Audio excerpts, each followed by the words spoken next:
नमस्कार दोस्तों, आज मैं बताने वाला हूँ शिक्षा सेवक और शिक्षा सेवक तालीम मरकज़ की बहाली की पूरी प्रक्रिया। साथियों, इससे पहले भी हमने एक वीडियो बनाया था जिसमें इसकी पूरी प्रक्रिया बताया था। फिर भी कोई बहुत साथी ने इस पर कमेंट किया है कि इसका जवाब भी मुझे देना है। साथियों, बताना चाहता हूँ कि अपर मुख्य सचिव के पाठक जी द्वारा पत्रांक 1284 दिनांक 24/7/2023 को सभी जिला पदाधिकारी को पत्र दिया गया है कि शिक्षा सेवक और शिक्षा सेवक तालीम मरकज़ के रिक्त पदों पर रिक्ति जो बनी है उस रिक्ति पर बहाली की प्रक्रिया पूर्ण करनी है। साथियों, मैं बता देना चाहता हूं कि शिक्षा सेवक और शिक्षा सेवक तालीम मरकज़ चयन एवं सेवासर से संबंधित मार्गदर्शिका 2018 में उम्र 18 वर्ष से लेकर 45 वर्ष आयु की गणना 1 अगस्त को आधार मानकर की जाएगी। जो अभ्यर्थी हैं वो 18 वर्ष से 45 वर्ष के अभ्यर्थी हो सकते हैं। इससे पहले मैं बहुत सारे साथी ने जो कमेंट किया है इस पर मैं बता देना चाहता हूं कि मिथुन कुमार पूर्णिया से कहते हैं कि हमारे ज़िले में कब ये बहाली निकलेगी।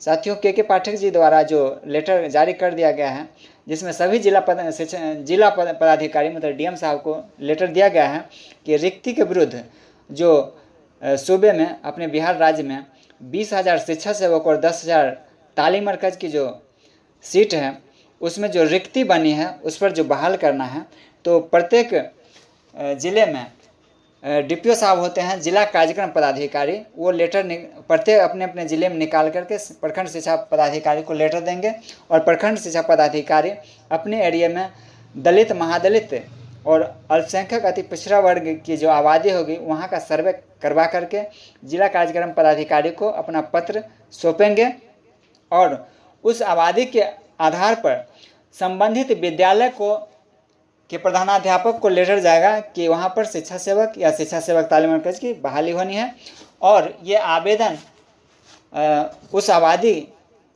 से जो अभ्यर्थी होंगे वो ये आवेदन वहीं देंगे। और बहुत साथियों ने ये भी पूछा कि सर ऑनलाइन इसका आवेदन होगा क्या? बिल्कुल नहीं, ये ऑनलाइन प्रक्रिया नहीं है। इसमें जहाँ भी होगी ऑफलाइन ही होगी और उसका यही प्रक्रिया है। प्रखंड, एक साथी ने कहा कि प्रखंड वाइज रिक्ति का पता कैसे चलेगा? तो साथियों, आपके एरिया से जो भी जाएगा आबादी के अनुसार जो सर्वे जाएगा उसी के आधार पर आपको आपके प्रखंड को रिक्ति मिलेगी और उसी रिक्ति के विरुद्ध आपके यहाँ बहाली होगी। एक साथी ने कहा कि सर फीमेल अप्लाई कर सकता है कि नहीं? तो बिल्कुल, इसमें मेल और फीमेल दोनों अप्लाई कर सकते हैं, जहाँ फीमेल की अधिक प्राथमिकता दी जाती है। एक साथी ने कहा कि जनरल कैटेगरी से आ सकते हैं कि नहीं? बिल्कुल नहीं, इसमें ये दलित, महादलित, अल्पसंख्यक, अति पिछड़ा कोटि से ही ये बहाली है, इसमें कोई जनरल अप्लाई नहीं कर सकते हैं।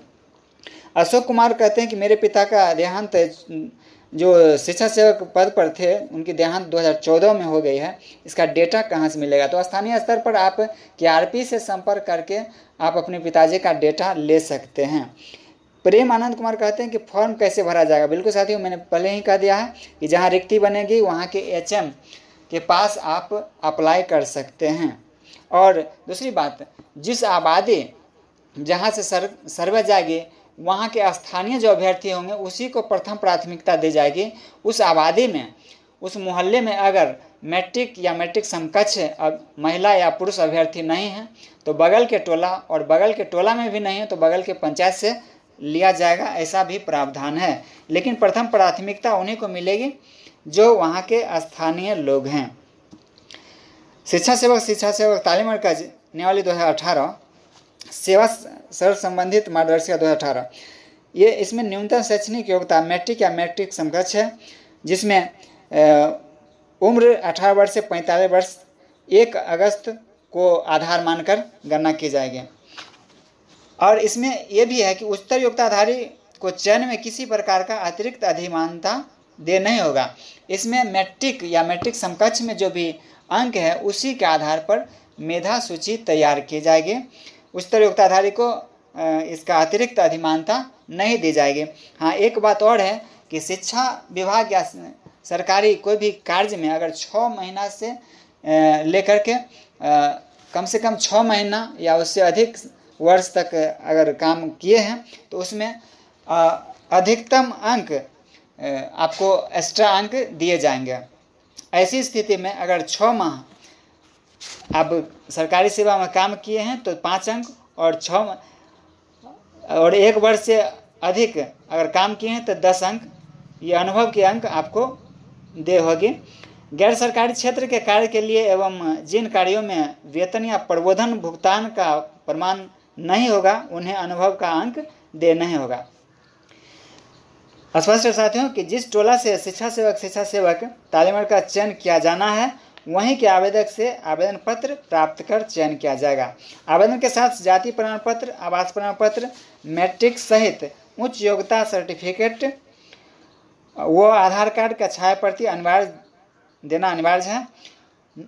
इसमें बहाली के लिए 9 सदस्यीय चयन समिति का गठन किया जाएगा, जिसमें वार्ड सदस्य 1 सदस्य होंगे, प्रधानाध्यापक या प्रभारी प्रधानाध्यापक सह सदस्य संयोजक होंगे, 4 स्थानीय सदस्य जिसमें 2 महिला SC/ST का अनिवार्य होगी, संबंधित पंचायत की SC महिला निर्वाचित 1 सदस्य होगी और कोई भी एक जीविका दीदी भी इस चयन 9 सदस्यीय चयन समिति में 1 सदस्य होंगे और संबंधित प्रखंड के KRP भी 1 सदस्य होंगे। इस प्रकार से 9 सदस्यीय चयन समिति का गठन होगा और ये चयन समिति शिक्षा सेवक और शिक्षा सेवक तालीम मरकज़ की बहाली करेगी। और शिक्षा सेवक और शिक्षा सेवक तालीम मरकज़ क्या है?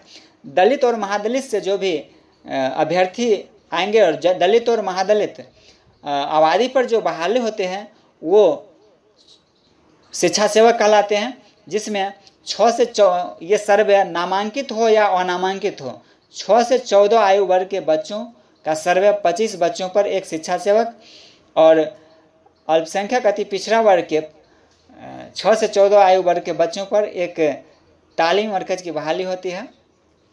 तो साथियों, आपके पास और भी अगर कोई जानकारी लेना चाहते हैं तो आप कमेंट बॉक्स में लिखेंगे। आपका अपना ये चैनल दिवाकर की लाइन्स, इसे आप लाइक, सब्सक्राइब, शेयर करना ना भूलें। बहुत बहुत धन्यवाद।